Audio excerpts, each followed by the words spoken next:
Assalamualaikum warahmatullahi wabarakatuh. Perkenalkan, saya Padmawati, mahasiswa PPG Prajabatan 2022 Prodi Pendidikan Biologi. Kali ini saya akan menyampaikan materi tentang rancangan prinsip pembelajaran dan asesmen yang efektif. Sebelum kita membahas lebih lanjut, kita harus mengetahui terlebih dahulu apa itu pembelajaran dan asesmen. Pembelajaran merupakan proses interaksi peserta didik dan sumber belajar pada suatu lingkungan belajar, sedangkan asesmen atau penilaian adalah proses pengumpulan dan pengolahan informasi untuk mengukur pencapaian hasil peserta didik. Pembelajaran dan asesmen memiliki prinsip-prinsip yang berfungsi sebagai acuan dalam merencanakan pembelajaran dan menyusun asesmen yang efektif. Prinsip pembelajaran antara lain yaitu 1. Pembelajaran dirancang dengan mempertimbangkan tahap perkembangan dan tingkat pencapaian peserta didik saat ini, sesuai kebutuhan belajar, serta mencerminkan karakteristik dan perkembangan yang beragam, sehingga pembelajaran menjadi bermakna dan menyenangkan. Kedua, pembelajaran dirancang dan dilaksanakan untuk membangun kapasitas untuk menjadi pembelajar sepanjang hayat. 3. Proses pembelajaran mendukung perkembangan kompetensi dan karakteristik peserta didik secara holistik. Keempat, pembelajaran yang relevan, yaitu pembelajaran yang dirancang sesuai konteks, lingkungan, dan budaya peserta didik, serta melibatkan orang tua dan masyarakat sebagai mitra. Kelima, pembelajaran berorientasi pada masa depan yang berkelanjutan.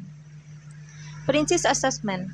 1. Asesmen merupakan bagian terpadu dari proses pembelajaran, serta menyediakan informasi yang holistik sebagai umpan balik untuk pendidik dan orang tua agar dapat membantu mereka dalam menentukan strategi selanjutnya. Kedua, asesmen dirancang dan dilakukan sesuai dengan fungsi asesmen tersebut dengan keleluasaan untuk menentukan teknik dan waktu pelaksanaan asesmen agar efektif mencapai tujuan pembelajaran.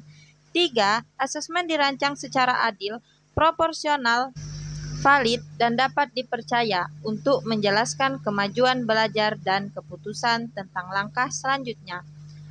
Yang keempat yaitu laporan kemajuan belajar dan pencapaian peserta didik bersifat sederhana dan informatif, memberikan informasi yang bermanfaat tentang karakter dan kompetensi yang dicapai serta strategi tindak lanjutnya.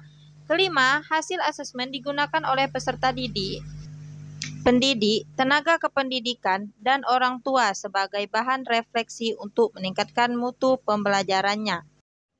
Setelah memahami dan mempelajari tentang prinsip-prinsip pembelajaran dan asesmen, berikut tahapan perencanaan pembelajaran dan asesmen. 1. Menganalisis capaian pembelajaran untuk merumuskan tujuan pembelajaran dan memetakan alur tujuan pembelajaran. 2. Mengidentifikasi tujuan pembelajaran beserta dimensi profil pelajar Pancasila. 3. Perencanaan, pelaksanaan, dan pengolahan asesmen diagnostik. 4. Personalisasi pembelajaran. 5. Pengembangan modul ajar. 6. Perencanaan, pelaksanaan, dan pengolahan hasil asesmen formatif dan sumatif. 7. Pelaporan hasil belajar. 8. Evaluasi pembelajaran dan asesmen. Berdasarkan penjelasan yang telah disampaikan, dapat kita simpulkan bahwa dalam merancang pembelajaran dan asesmen yang efektif, pendidik harus terlebih dahulu memperhatikan atau memahami prinsip-prinsip yang telah ditetapkan agar proses pembelajaran dan penilaian dapat terlaksana dengan tepat dan efektif sesuai dengan karakteristik peserta didik.